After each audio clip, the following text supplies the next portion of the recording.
uma quarta descrição do que é ser cristão. É aquele que faz a vontade do Pai Celeste em contraponto à sua. E sabe quem deu esse exemplo maior para nós? Jesus, Jardim do Getsêmani, sofrendo a angústia, a agonia do que estava para vir, do que ele iria passar, do que lhe esperava, do calvário, da morte, da tortura, do sofrimento, onde numa angústia profunda, ele diz: Pai, se for possível, passa de mim esse momento, mas que não se faça a minha vontade, mas a sua. Então veja que esse texto aqui é um reflexo do que Jesus experimentaria. Não é quem diz Senhor, Senhor, não é quem fica cantando corinho evangélico o dia inteiro, não é quem fica de mão levantada, ou isso ou aquilo, não. É aquele que faz a vontade de Deus na sua vida.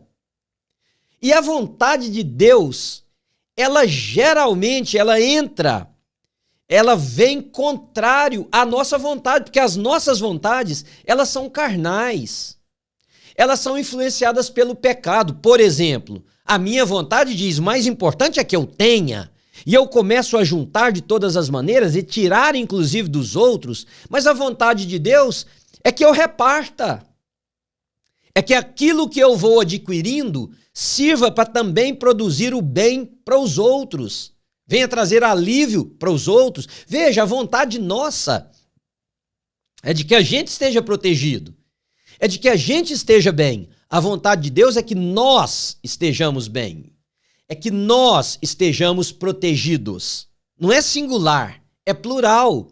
Então aí você vai começando a entender o que é ser cristão. Ser cristão é a habilidade de lutar contra a nossa própria vontade por causa da vontade daquele que nos chamou, como foi o caso de Jesus lá no Getsêmani. Jesus podia ter dito: Pai, olha, esse povo não merece que eu morra por eles, o sofrimento que eu vou passar é muito grande, é muito, muito, muito forte o que está me esperando, o que eu vou enfrentar. Então vamos fazer o seguinte, vamos dar um jeito nisso aqui? Não, Jesus diz: Pai, se for possível, se tiver um outro jeito de ter redenção sem tudo o que me espera, que seja assim.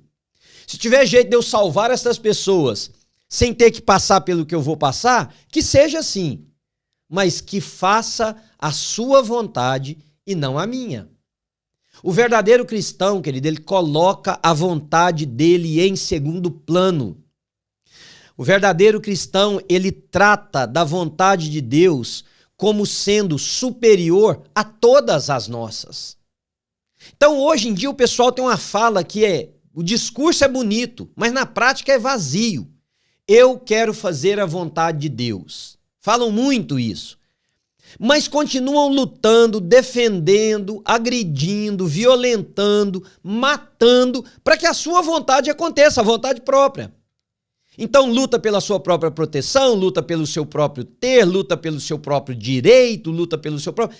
E não pergunta para Deus: Senhor, como que eu, como cristão, deveria reagir nesse ambiente, nesta situação, diante desta acusação, diante deste problema que se levantou na minha família, na minha casa, no meu trabalho, na minha empresa. Como que eu devo reagir sendo um cristão? Qual é a vontade do Senhor para com a minha vida nesta situação, Pai? E Deus vai revelar a vontade, e o verdadeiro cristão submete a sua vontade à vontade de Deus. E é isso que Jesus está dizendo. Não é aquele que diz Senhor, Senhor, não é aquele que fica de mãos para cima ou para baixo, não é aquele que fica ajoelhado, não é aquele que faz penitência, não é aquele que paga promessas, é aquele que faz de fato a vontade do meu Pai que está no céu.